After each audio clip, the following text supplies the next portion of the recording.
Hablar de la formación en taller y del gremio de San Lucas es de alguna manera hablar de la autopercepción de los artistas a lo largo de la historia en Occidente, es hablar de las leyendas de San Lucas y es hablar también de los iconoclastas.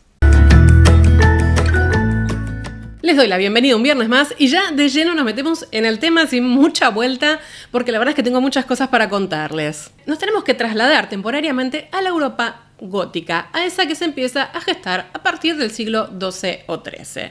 ¿Por qué? Porque ustedes que vieron la historia de los periodos del arte que hicimos, saben que es en este momento en el que empiezan a resurgir los burgos, las ciudades. Se empiezan a gestar una serie de cambios económicos, políticos, que hacen que la población vaya o retorne a vivir en las ciudades, alejándose un poco más del campo, que por lo tanto vivir en una ciudad implicaba una serie de comercios en donde abastecerse y también implicaba, por supuesto, la búsqueda de mano de obra para las construcciones, para los caminos, para el vestido y otras tantas cosas más, por supuesto. Las logias nacen en este periodo justamente como una agrupación de artistas y artesanos que solían ser empleados en la construcción de las iglesias. Iglesias góticas, iglesias urbanas, que buscaban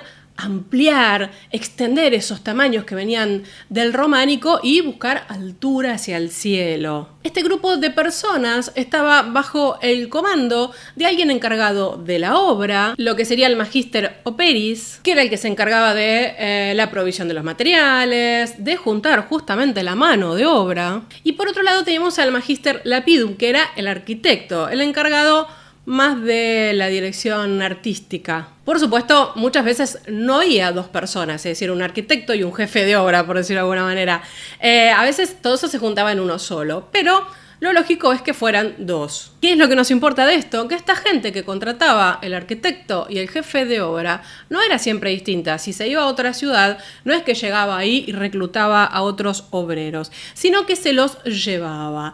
La logia incluía una suerte de mano de obra estable. Vos te registrabas en esa logia, empezabas a trabajar y después ibas con ese arquitecto y ese jefe de obra a distintas iglesias, es decir, a construir distintas iglesias en otras ciudades. Antes de eso, lo más parecido que podía llegar a ver a esta lógica de las logias sería el trabajo en taller de los monasterios, en el mundo rural, en donde había una suerte de organización y distribución de tareas que se daba dentro de este espacio religioso. ¿Qué es lo que pasa? Durante el románico, todos aquellos que trabajaban en general en la construcción de una iglesia o que se dedicaban a este tipo de menesteres artísticos también, en general rendían vasallaje porque estábamos bajo otro sistema económico. Entonces trabajaban en eso y nada más, es decir, en ese lugar. Cuando empieza a cambiar esta rutina económica, ya no hay vasallaje, ya no hay un señor feudal que nos ancle a una tierra, empieza este movimiento hacia las ciudades y esta movilidad permite que las personas de un oficio se agrupen y ejerzan inicialmente en distintos lugares. ¿Por qué? Porque ya estamos ante una economía monetaria. Uno iba a trabajar a un lugar y le pagaban, y lo que hacía uno con ese dinero era problema de uno. Estas logias empiezan a crecer y a tener importancia y en general, por supuesto, eran muy bien aceptadas por los principales comitentes de arte de ese momento, ya sea la iglesia, ni hablar, y las asociaciones municipales que empiezan a emerger, los gobiernos cívicos. ¿Qué pasa? Pensemos, por ejemplo, en un pintor. No es que el tipo llegaba a una ciudad, se abría su taller, se ponía a pintar y lo ponía en la vidriera, ¿no? En el escaparate para que alguien vende le compre. Eso no existía, no existe, creo que existe a partir de fines del siglo XIX, inicio del siglo XX. Esta persona tenía que moverse de un lugar a otro para poder conseguir trabajo. ¿Y cuál era la manera? Andabas solo, llegabas a una ciudad y ¿qué hacías? Nada, no tenías nadie quien te protegiera, quien te resguardara, quien te diera posibilidades de trabajo. ¿Cómo llegabas a hablar, no sé, con el obispo, con el religioso de turno para que te contrate? Por eso estaban las logias. Vos te movías a través de la logia y la logia te daba protección, te daba un lugar donde dormir, te auxiliaba para comer. Por supuesto, a cambio de que vos le dejaras algo, ¿no? Esta suerte de protección, esta suerte de amparo y también de defensa de los intereses para que no haya abuso en cuanto a aquellos que eran contratados, es decir, en cuanto a los trabajadores, inicia muy fuertemente en el siglo XIII. Los gremios empiezan a tener presencia y empiezan a tener un rol muy, muy importante. Ya para el siglo XV, es decir, el siglo siguiente, tienen ordenanzas municipales que los acompañan, tienen estatutos, es decir, son una organización mucho más organizada, suena redundante, mucho más armada y estructurada. No estoy muy creativa con las palabras. Y esto a los gobernadores de las ciudades, a los alcaldes, ¿no? A los reyes, al príncipe de turno, al que estuviera en el poder, le venía bárbaro, porque los gremios le organizaban la fuerza laboral, de alguna manera contenían al pueblo en sus actividades. Es decir, hubo una alianza muy importante entre el poder y los gremios. Por tanto, se los apoya y se les da mucha jerarquía porque asisten fundamentalmente a la organización de la vida ciudadana. Pongamos, por ejemplo, España. Los reyes católicos fueron los primeros que, como locos, ¿no?, empezaron a firmar y armar ordenanzas para que todos los gremios de los distintos lugares de su reino se organizaran. Y ya para acercarnos más puntualmente a los pintores, ustedes van a encontrar que se dice indistintamente gremios, guildas, compañías, cofradías. En esencia remiten a algo muy similar, que es la organización. Estas asociaciones de carácter gremial, tanto para los pintores como para cualquier otro oficio que se les pueda ocurrir en este momento, se ponían bajo la advocación de un santo. Este santo, de alguna manera, era un intercesor por sus trabajos y, por supuesto, tenía que tener en su referencia evangélica, por decirlo de alguna forma, religiosa, algo que tuviera relación con la actividad. Tanto en Europa, algo que luego se trasladará a América, en el caso de los pintores, se ponen bajo la tutela de San Lucas Evangelista. Entonces, por toda Europa y en todas las ciudades van a ver que está la guilda o el gremio o la asociación o la compañía de San Lucas. Algunas importantísimas, piensen en ciudades, por ejemplo, en los Países Bajos, ¿no? En toda la zona flamenca, Amberes, Brujas, Gante, Tournai, Delft, Utrecht, Haarlem, todos los etcéteras que se les ocurran. Y es un buen momento ahora que empiezo a mencionar ciudades, porque voy a referenciar unas cuantas a modo de ejemplo, que yo acá hice como un conglomerado, ¿no? Por supuesto, quizás la guilda de Amberes no funcionaba exactamente igual que la compañía de San Lucas en Roma o que el gremio en Valencia, por poner ejemplos. Quiero decir, yo estoy tomando las características más generales, ¿sí? Por ejemplo, si empezamos en Amberes, ya desde 1382 aparece mencionada la guilda de San Lucas. Y ya en el siglo XVII, bueno, David Teniers, ¿no?, participará de eso. ¿Y cuántos otros personajes pasaron por ahí? Bruegel el Viejo, Patinir, Rubens, Van Dyck y también mujeres, Caterina van Hemesen. Integró, por supuesto, la guilda de San Lucas. Hablamos de ella aquí no hace mucho tiempo, les voy a dejar referenciado el video. Brujas, ¿no? Por ejemplo, bajo los auspicios de Felipe de Borgoña. Bueno, tendrá una guilda muy importante de la que participará por momentos Jan van Eyck. En Italia, ¿no? Por ejemplo, en Florencia, la compañía di San Luca y la de San Pablo para los escultores, porque era otro gremio. Por supuesto, también tenemos en París, ¿no?, la cofradía de San Lucas, es decir, en todas las ciudades. Y en el caso de los virreinatos americanos, hubo cofradía de San Lucas en México, en Lima, en Cusco, en La Habana, en Quito, es decir, como que esas organizaciones se trasladaron. Y ahora, antes de seguir con las funciones de estos gremios, tenemos que entender algo. ¿Por qué San Lucas? En esencia, y si ustedes buscan información más genérica, lo que van a encontrar es que se decía que San Lucas había pintado a la Virgen. Entonces, por lo tanto, ni hablar, ¿no? Era el patrono de los pintores por excelencia. Esto es una suerte de leyenda que se empieza a escuchar ya desde el siglo VI. Por ejemplo, Louis Réau, que es un francés, teoriza sobre esto, ¿no? Y él dice, por supuesto, que San Lucas había hecho un retrato de la Virgen con el niño. Por supuesto, esto tenía algunos problemas, y es que no había sustento, es decir, en los evangelios en ningún lugar dice eso. Y teníamos más problemas todavía, porque ya sabemos que las religiones monoteístas, por ejemplo, como la hebrea, no concuerda con las imágenes. Y si Jesús nace dentro del pueblo judío, al igual que María, etcétera, etcétera, y por supuesto también los apóstoles, ¿por qué pintaría la imagen de algo? Y bueno, y es el mismo, ¿no?, que dice que también hay otras fuentes que recuperan que había un pintor florentino llamado Luca que había hecho una pintura maravillosa de la Virgen y que quizás se lo había confundido con San Lucas. Porque parece que a este Lucas también lo apodaban santo. Y ahora, ¿por qué es importante recuperar todo esto? Porque esto nos lleva al otro punto que dije en la apertura, y es hablar de la iconoclastia. Yo recién dije que, por supuesto, la religión cristiana entronca con la religión judía, o de allí deriva en algún punto, y no se estaba entonces de acuerdo con las imágenes. ¿Qué más? Cuando nos trasladamos a los primeros siglos de nuestra era, sobre todo a la parte de Bizancio, nos encontramos, históricamente, con un fuerte movimiento iconoclasta. Para decirlo rápidamente, los iconoclastas son aquellos que, por supuesto, no están de acuerdo con la existencia de íconos, iconoclasta.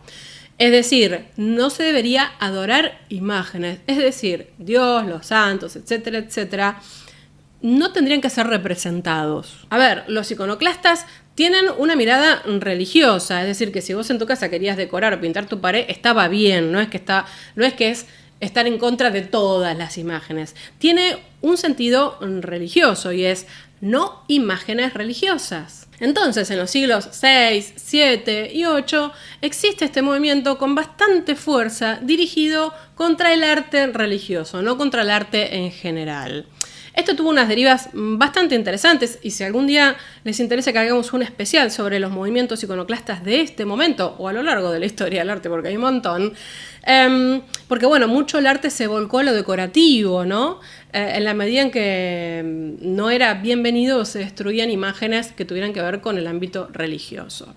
¿Qué es lo que hicieron los que estaban a cargo del poder en ese momento? Ya sea el emperador, hasta donde tiró el imperio, reyes, señores, etcétera. La verdad es que les importaba muy poco porque tenían otros problemas y era que rechazar la invasión de los turcos, o sea, la cosa estaba en otro lado, no estaban pensando si estaba bien o no que pintaran a Jesús o a la Virgen. Y además tampoco se querían oponer demasiado porque aparece un argumento muy fuerte y es que piensen, los árabes habían evolucionado un montón, venían ganando las guerras los musulmanes y no tenían imágenes, entonces ellos estaban haciendo las cosas bien. Ojo con esto, se les podía llamar una revuelta importante. Ahora, ¿qué pasa si dejo de pasearlos por todos los siglos habidos y por haber? Para hacer un poco rápido esto, una vez que el mapa político más o menos se estabiliza y queda por un lado Bizancio y de este lado de Europa nos vamos más o menos acomodando, se revé todo esto. Por supuesto había papas en su momento que estaban a favor de la iconoclastia, pero también se siente que las imágenes son un muy buen recurso para propagar la religión cristiana. Entonces, ¿qué tenemos que hacer? Bueno, vamos a empezar a recuperar los argumentos de los iconódulos. Los iconoclastas no quieren imágenes, los iconódulos las defienden. Y los iconódulos dicen, bueno, tenemos una cantidad de argumentos interesantes. Primero empiezan con la reencarnación de Cristo. Atenti. ¿Qué es lo que dicen? Bueno, a ver, si Cristo murió, pero antes de ascender al cielo, resucitó, es decir, se reencarnó físicamente en un hombre, era porque quería ser visto por los apóstoles. Con lo cual, si Cristo quería ser visto, ¿por qué nosotros no lo vamos a pintar? Me gusta porque yo argumento como si estuviera en un tribunal. El otro punto es el mandilion de Edesa. Hola, ¿qué tal? O la imagen de Edesa. Mandilion es una palabra greco-bizantina que no tiene una traducción, es como un paño poroso. ¿Qué es lo que se cuenta? Que según la leyenda, en vida de Cristo, el rey Adgar de Edesa, Adgar V creo que era, sí, se enferma. Entonces le escribe a Jesús, le manda una carta y le dice si por favor no lo va a ver, porque él tenía la esperanza de que si Jesús lo iba a ver, él se iba a curar. Jesús le responde por carta. Esto dice la leyenda que recoge Eusebio en el siglo IV, que él no puede ir, que en realidad él va a ascender a los cielos. Tengo otra agenda, le puso Cristo. O sea, pero te voy a mandar a alguien, a un apóstol, para que te sane.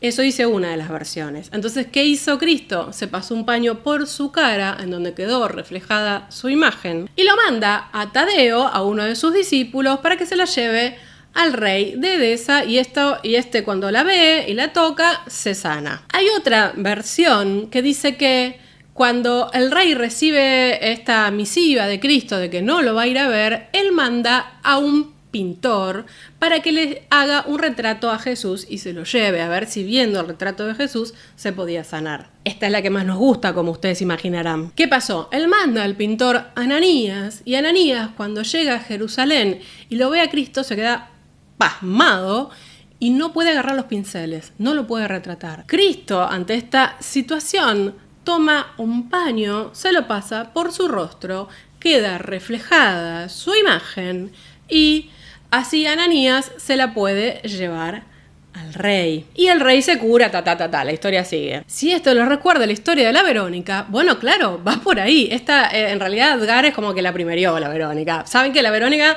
en realidad no es un ser humano, ¿no? Sino es Vero Icon, ¿no? El icono verdadero. En fin, son retratos de Cristo que suceden porque se traslada su imagen a un paño. Estas imágenes son achiropitas, lo van a encontrar de distinta manera, se las voy a poner por acá.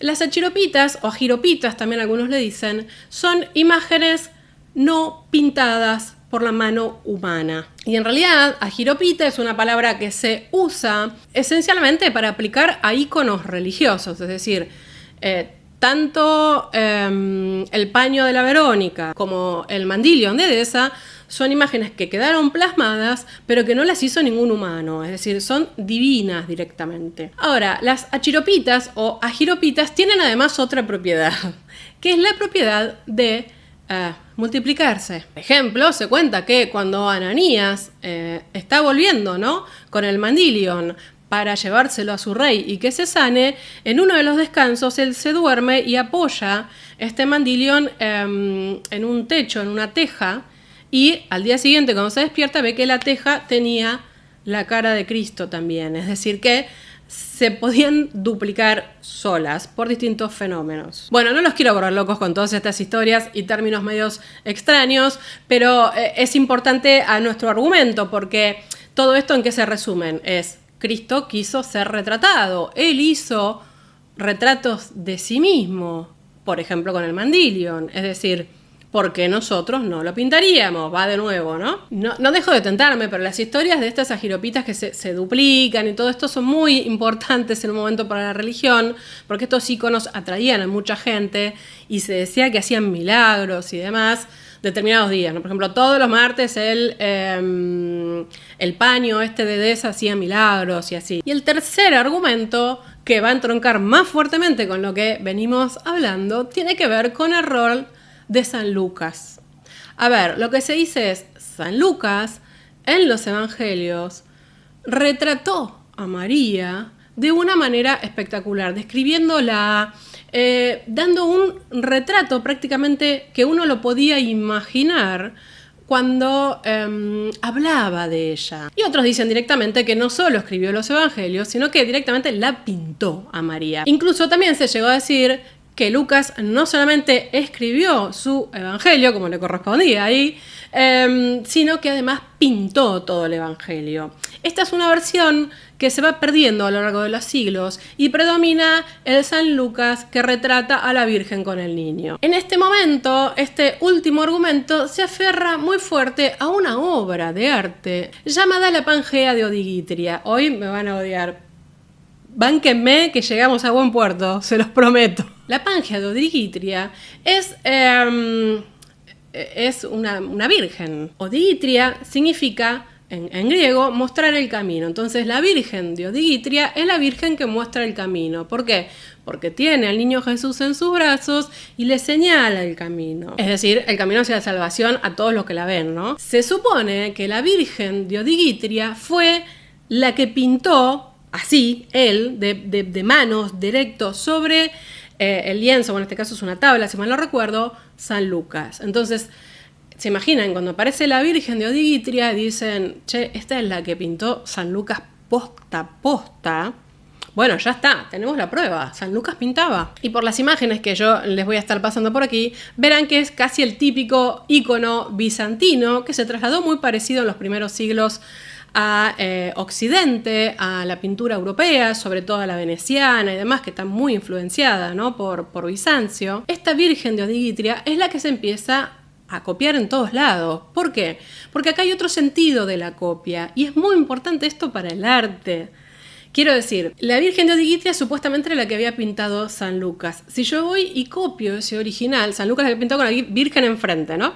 Si yo voy y copio ese original, de alguna manera me llevo un poquito de esa esencia en la copia. Y la copia de la copia, etcétera, etcétera. Esto es un poco también neoplatonismo, ¿no? La sombra de la sombra, la imagen de la imagen. De alguna manera, todas estas imágenes nos sirven para conectar con la primera, con aquella que existió, que intercede ante la Virgen. ¿Se imaginan esta idea de la copia que de alguna manera intercede, tal como si fuera la original, ante la Virgen? Se expandió como reguero entre los creyentes. Además de todo esto, la leyenda áurea viene a reforzar toda esta idea. Entonces, tener una imagen era tener un poco de ese santo, de esa Virgen, de ese niño Jesús, para que pueda interceder ante nuestras plegarias. De hecho, ya en el siglo XIV, ni hablar en el XV, bueno, los vemos en los libros de horas, porque ¿qué pasa?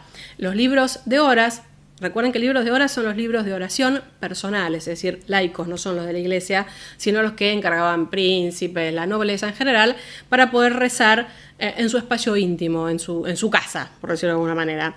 Estos libros de horas solían tener horas de María, es decir, oraciones a María, con lo cual tener una imagencita ahí de San Lucas pintando a la Virgen era como más que deseado. Con lo cual los monjes fueron los primeros que a troche y moche también empezaron a copiar esto. Y por otro lado también volvemos a ellos porque cuando hablé de los gremios que dije, fueron los primeros también que se tallerizaron, es decir, que se organizaron en talleres para trabajar productivamente. Ya para cuando llegamos al siglo XV, nos encontramos con ejemplos maravillosos de San Lucas pintando a la Virgen, como el que traje hoy de Rogier van der Weyden, ni más ni menos. No me voy a poner acá a hablar del naturalismo, de Rogier van der Weyden, de la pintura flamenca, del detallismo que tiene. Hay muchas copias también de esta obra. La original está en el Museo de Boston, de Bellas Artes de Boston. Pero pasa algo muy lindo y muy importante acá, ¿no? Y es que vean ustedes que la Virgen está amamantando al niño. Es decir, ya hay un cambio, no es necesariamente la Virgen que señala, ¿no? La que señala el camino, sino que alimenta al niño, es la Virgen de la leche. Y en el caso de San Lucas, está bocetando. Vean ustedes que tiene un lápiz de punta de plomo, ¿no? Se supone que aquí está recuperando la tradición más plana, que dice que en vida él tuvo de modelos ni más ni menos que a la Virgen María y al niño Jesús. Pero de parte tiene algo muy importante. Se hicieron estudios de rayos X sobre esta pieza y ya en su momento se decía y circulaba la idea de que el modelo de este San Lucas, a que no dirán quién fue, el propio Rogier van der Weyden. Esto, simbólicamente, es muchísimo. San Lucas pintando a la Virgen, Rogier van der Weyden pintando a la Virgen. San Lucas, el patrón de los pintores. Todos los pintores, de alguna manera, son San Lucas. Por supuesto, los pintores de Bruselas se organizaron en una guilda y le pidieron a Rogier van der Weyden que pintara este cuadro para la capilla que tenía el gremio en la iglesia, porque justamente todos los gremios, el de San Lucas no iba a ser menos, tenían su capilla paga en la iglesia, ¿no? Esto luego empieza a tener otras acepciones, no me voy a meter a full con eso porque quiero volver a hablar de los gremios y sus competencias, pero vemos que, por ejemplo, en Rusia, incluso en la parte más bizantina, ya se va corriendo y ya no aparece la Virgen como modelo directo ante San Lucas, sino que más bien San Lucas aparece o imaginando a la Virgen, es decir, van a ver que ya la Virgen no está como modelo, es él pintándola, la Virgen no aparece en ningún lado con el niño. De hecho, les traje acá esta gloriosa obra atribuida al Greco, muy temprana obra del Greco, ¿no? Saben, el Greco, Doménicos Totocópulos, ¿no? Era de origen cretense y él se desarrolló muy fuerte en la pintura bizantina antes de viajar a Europa. Él entra a Europa por Venecia. No me voy a meter en todo eso ahora, pero se cree que esta es una obra de él y es justamente un San Lucas pintando a la Virgen. Pero vean ustedes que la Virgen no está por ningún lado. Hay un ángel ahí que se esboza, porque está muy deteriorada hasta ahora, que parece que lo está inspirando de alguna manera, ¿no? Pero para volver a la idea del trabajo en taller y al rol de los gremios y sus competencias, quiero que miremos esta obra, porque ¿qué es lo que vemos acá? Vemos que San Lucas está pintando a la Virgen, pero tiene un ayudante, tiene ahí un tipo, ¿no?, que le está moliendo los pigmentos. Esta cosa maravillosa que tiene la pintura europea en este momento, sobre todo la medieval, ¿no?, que traslada todo lo histórico, todas las leyendas o todas las creencias religiosas, incluso lo que pasaba en la Biblia, a lo cotidiano, ¿no? Sobre todo en el norte de Europa. Entonces, así como vimos con Rogier van der Weyden, que estaban vestidos a la flamenca en un interior absolutamente moderno para ese momento, tanto el pintor como la Virgen. Bueno, acá aparece también San Lucas vestido con ropas cotidianas y con un ayudante que le va moliendo los pigmentos. Me encanta esta obra de Franz Floris, porque además el toro, ¿no? El torito ya es un animal absolutamente domesticado y le sirve a San Lucas para apoyar el pie. No, es muy genial. Y además de eso muestran los instrumentos de trabajo. La verdad es encantadora esta imagen. ¿Cómo evolucionaron los gremios y cuáles eran sus competencias? La verdad es que tenían funciones muy generales y llegaron a ser tan importantes en un momento en el que ya no solo pedían la pintura de San Lucas pintando a la Virgen para poner en la capillita, sino que se autorretrataban ellos. Por ejemplo, en esta obra que vamos a ver de Jean de Bray, que son, ¿no?, los gobernadores de la Guilda de San Lucas. Es una pintura barroca del siglo XVII que está en el Rijksmuseum. ¿Qué es lo que importa? Bueno, por supuesto, Ámsterdam fue uno de los primeros también que tuvo agrupación gremial de pintores. De hecho, creo que hablamos algo de ello cuando hablamos de Rembrandt, que se los voy a dejar por acá. Y también ahí hablamos de los retratos grupales, ¿no?, que abundan en este momento en esta zona de Europa. Y acá vemos a los más panchos en una paleta muy terracota, a los integrantes importantes de la guilda, ¿no? De hecho, les cuento algo. Jean de Bray era integrante de la Guilda de San Lucas de Haarlem y por supuesto se pintó él mismo. De hecho, les voy a poner por acá los nombres, pero lo que más me interesa es que vean, bueno, las posturas, ¿no? La importancia que se daban a ellos mismos, uno señalando el papel, el otro con una pluma que pareciera que está haciendo un acta o controlando, el resto atento, ¿no? Alguien los interrumpió mientras ellos estaban haciendo sus labores. Y ya con esto nos metemos de lleno en todo lo que implicaba la actividad del gremio y cómo de alguna manera, bueno, regulaba la vida de los artistas, ¿no? Desde su formación hasta su trabajo. Quiero hacer una pequeña diferencia, que creo que no lo mencioné antes, entre el gremio y la logia. Las logias son como organizaciones jerárquicas de asalariados, para decirlo así bien básica. Los gremios se supone que tienen a sus integrantes en un par de igualdad. Por supuesto, los gremios igual tenían una serie de autoridades para poder manejarse, ¿no? Eso no había lo que estoy diciendo. Había un gobernador o un alcalde, que era como la figura que estaba más arriba. Debajo de él había una serie de veedores. Entre las tareas tenemos un millón, pero principalmente controlaban fuertemente el intrusismo, es decir, nadie podía de otro gremio meterse a hacer tareas que correspondían a este gremio. Quiero decir, si eras escultor, no podías meterte a pintar una pieza, tenías que estar en el gremio de los pintores. Regulaban la competencia y también el exceso de oferta, porque para poder ejercer este arte, por ejemplo, pintar, tenías que estar registrado en el gremio puntual. No podías trabajar de manera independiente, quiero decir. Vos no podías llegar a una ciudad y si te contrataba el cura, ir y pintar algo, porque no, tenías que estar registrado en el gremio. De hecho, en general el cura acudía al gremio para que el gremio le mandara a alguien inicialmente, después esta práctica va cambiando, ¿no? Porque el cura podía decir, no, yo quiero que sea Rembrandt, entonces Rembrandt, igual como estaba inscrito en el gremio, no había problema, quiero decir, se negociaba de distinta manera. Motivo por el cual el gremio te salía de garante, o sea, el gremio garantizaba la calidad técnica de la pieza que se preparara. Tenía veedores que iban a tu taller y veían que si vos decías que a una pieza le pusiste pan de oro, tuviera pan de oro y no fuera pintura dorada. Y hay un montón de registros de juicios y de escaramuzas justamente porque, bueno, los veedores eran bravos, ¿no?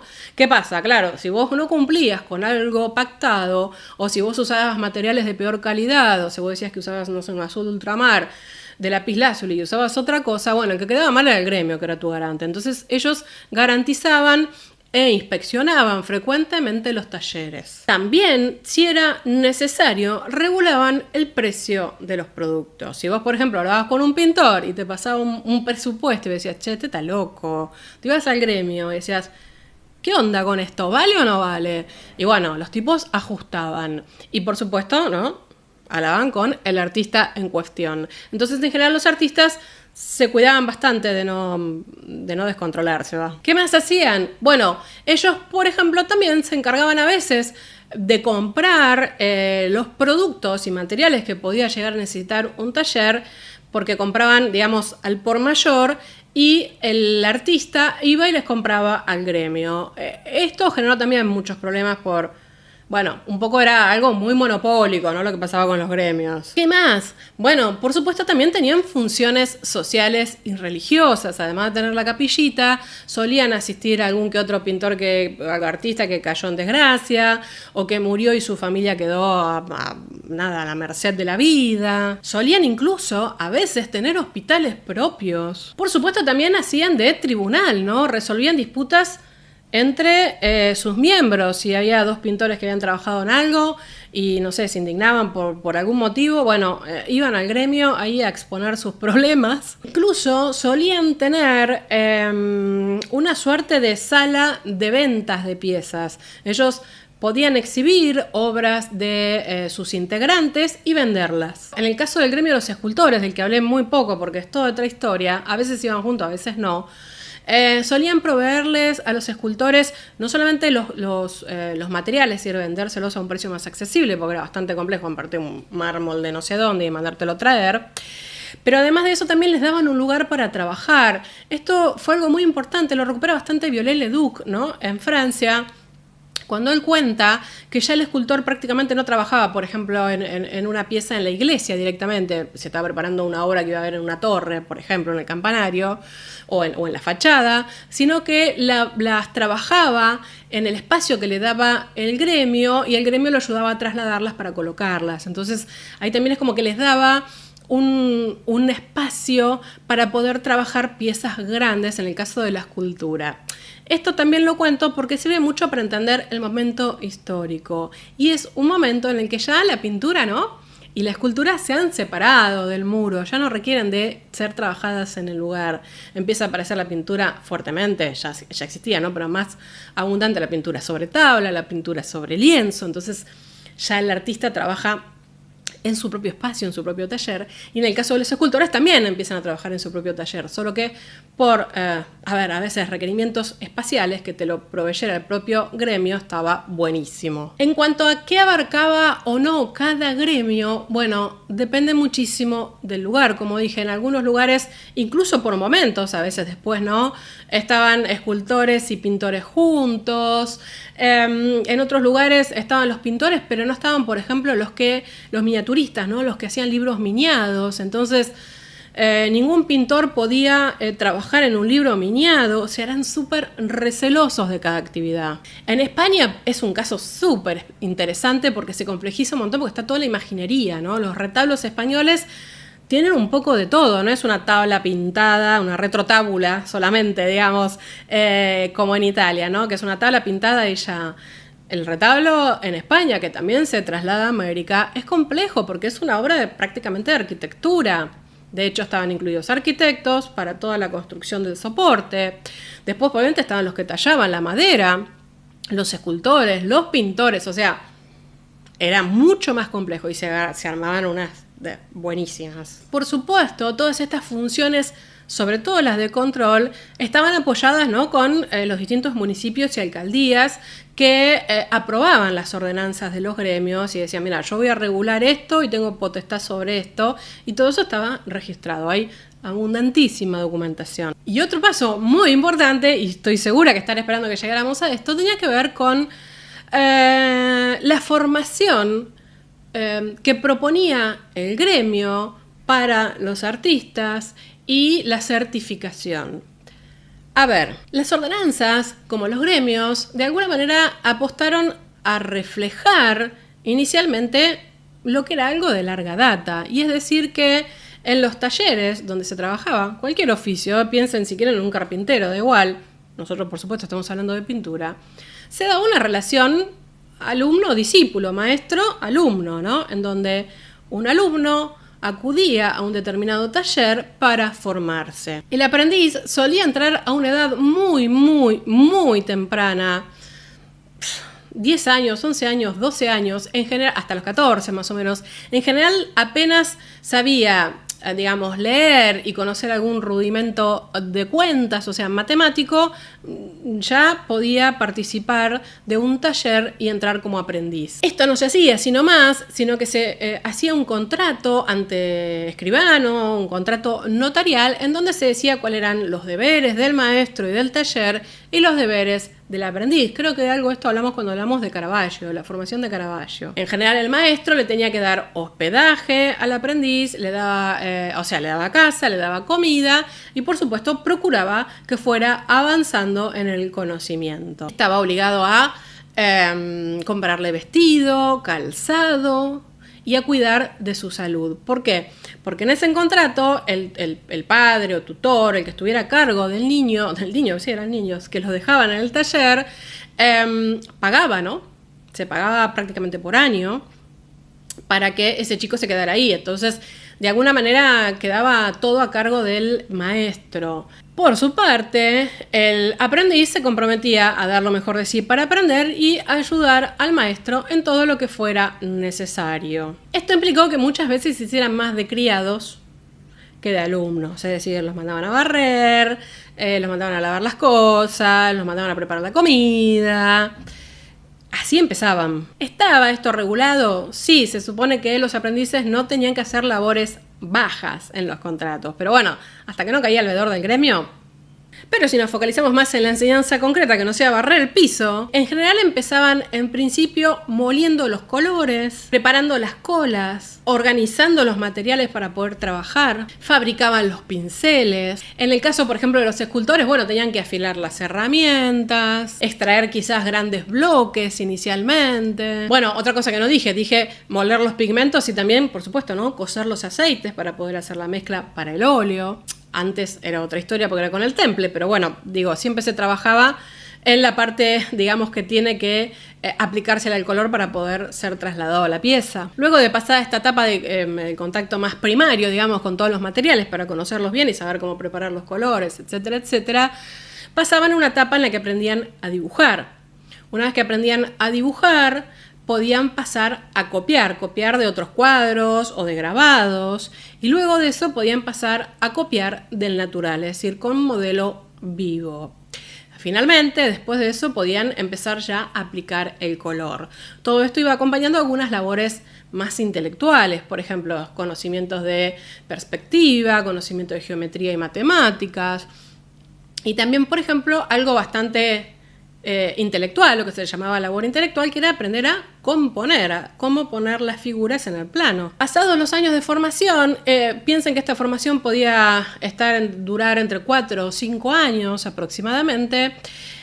Los alumnos, los aprendices del taller, podían presentarse al gremio a dar examen. Si, por supuesto, pasaban este examen, lograban el título oficial de maestro. Como dato interesante, y verán que sobre todo en el norte, como el ejemplo que traje yo de Roger van der Weyden, abundan las obras de San Lucas pintando a la Virgen. En los gremios, sobre todo de Flandes, del norte, pedían como obra para entrar al gremio una pieza de San Lucas pintando a la Virgen. De todas maneras, más allá de la temática, el examen que tenía que presentar en general estaba registrado y avalado por las ordenanzas municipales o de cada ciudad, y el poder cívico de la gobernación de la ciudad solía mandar también veedores el día del examen, es decir, no quedaba solo entre gremio y artista, sino que también había otra mirada ahí. En el caso, por ejemplo, de los escultores, tenían que realizar, por supuesto, una parte escultórica, no necesariamente toda una obra.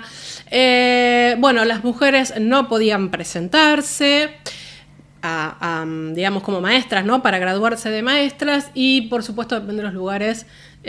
Si eras negro no te podías presentar, si eras aborigen no te podías presentar, si eras esclavo no te podías presentar. De alguna manera los gremios iban siguiendo los distintos momentos históricos.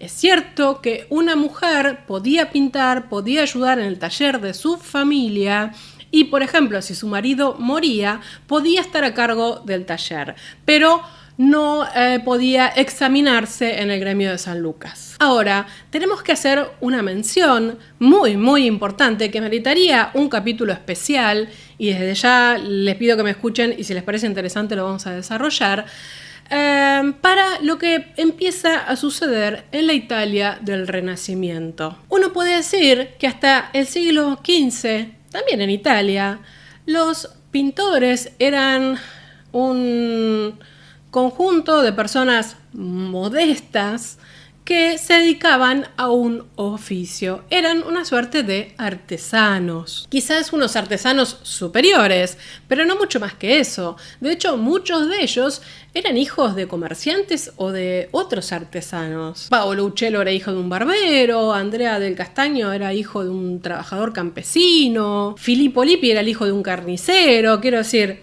eran como mucho hijos de pequeños burgueses. Por lo tanto, estaban, como todo el mundo, sometidos a las reglas gremiales. No deja de pasar en este momento que a medida que va avanzando el siglo y ya nos vamos encaminando hacia el Renacimiento y el Alto Renacimiento, el artista comienza a tener una mirada muy distinta de sí mismo.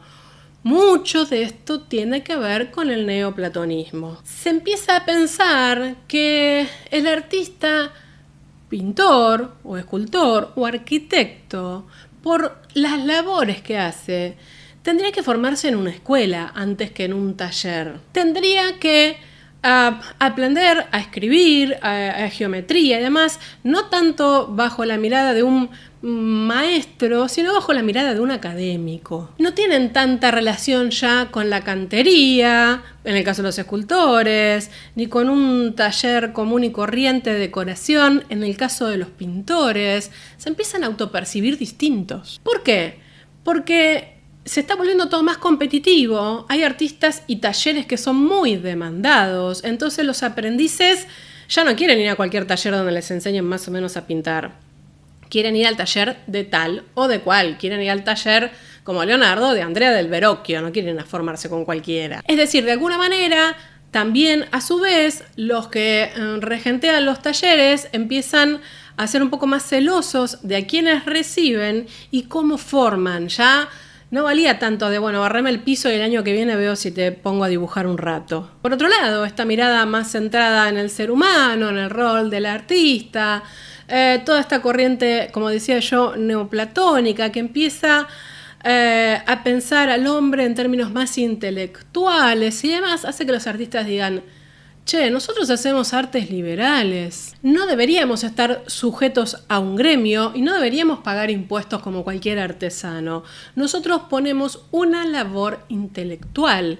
Si el que es matemático, si el que es geómetra, etcétera, etcétera, no paga porque funciona como un arte liberal, nosotros hacemos uso de todas esas herramientas. Por lo tanto, la pintura, la creación artística, tiene un componente intelectual. ¿Esto lo dijeron y al otro día estaban todos como unos campeones? No, empiezan toda una serie de refriegas con los gremios muy, muy fuertes.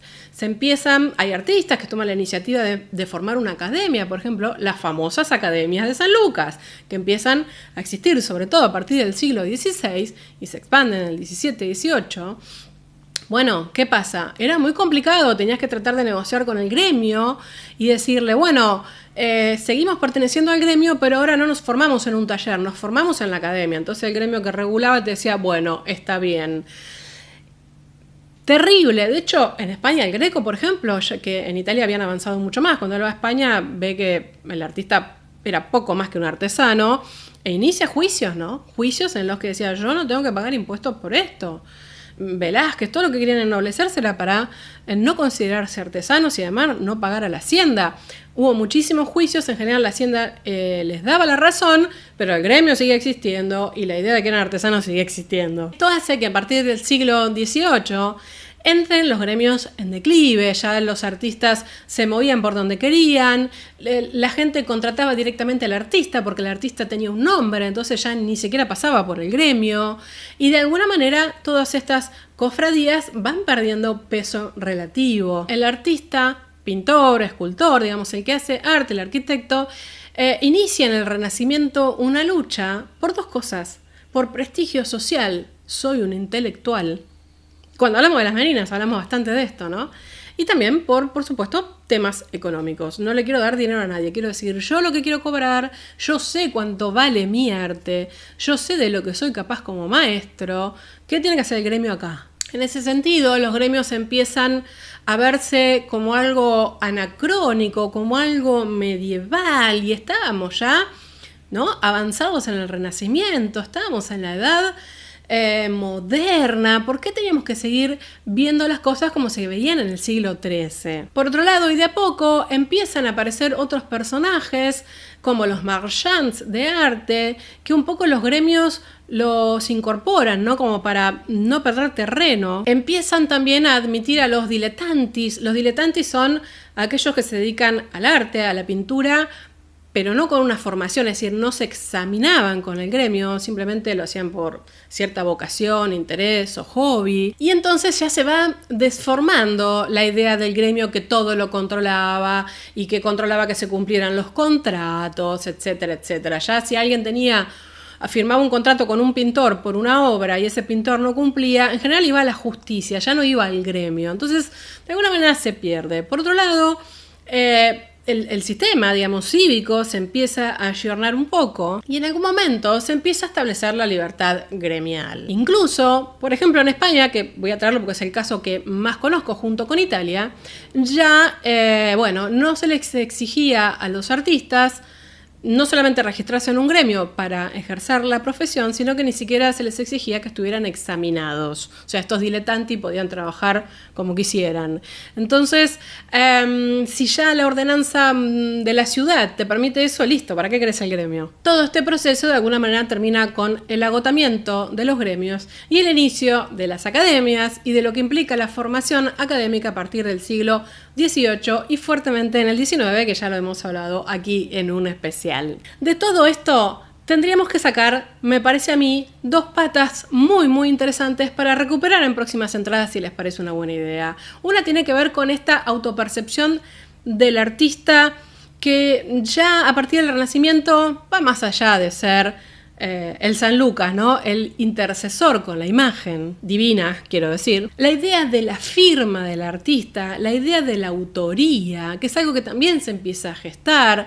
Antes de eso poco se puede hablar muchas veces de autoría. En general era el taller el que producía las obras. Y cómo va cambiando este estatus del artista, en concreto, en ese pasaje entre el artesano y el artista individual, intelectual, que podemos ya pensar en el siglo XIX, ¿no? Por ejemplo, con el romanticismo. Así que si les gustaría que en algún momento, y a mí me parece una gran idea, que hablemos de la firma del artista, me lo hacen saber en los comentarios. Y yo creo que alguna vez lo tengo entre mis notas porque algunos de ustedes me lo pidió. Hasta aquí la entrada del día de hoy. Espero les haya gustado, les haya resultado interesante. Les dejo mis contactos de redes, la página web. Por supuesto, apoyen este contenido con un like si les gustó. No olviden de suscribirse al canal y nos vemos la próxima semana. ¡Adiós!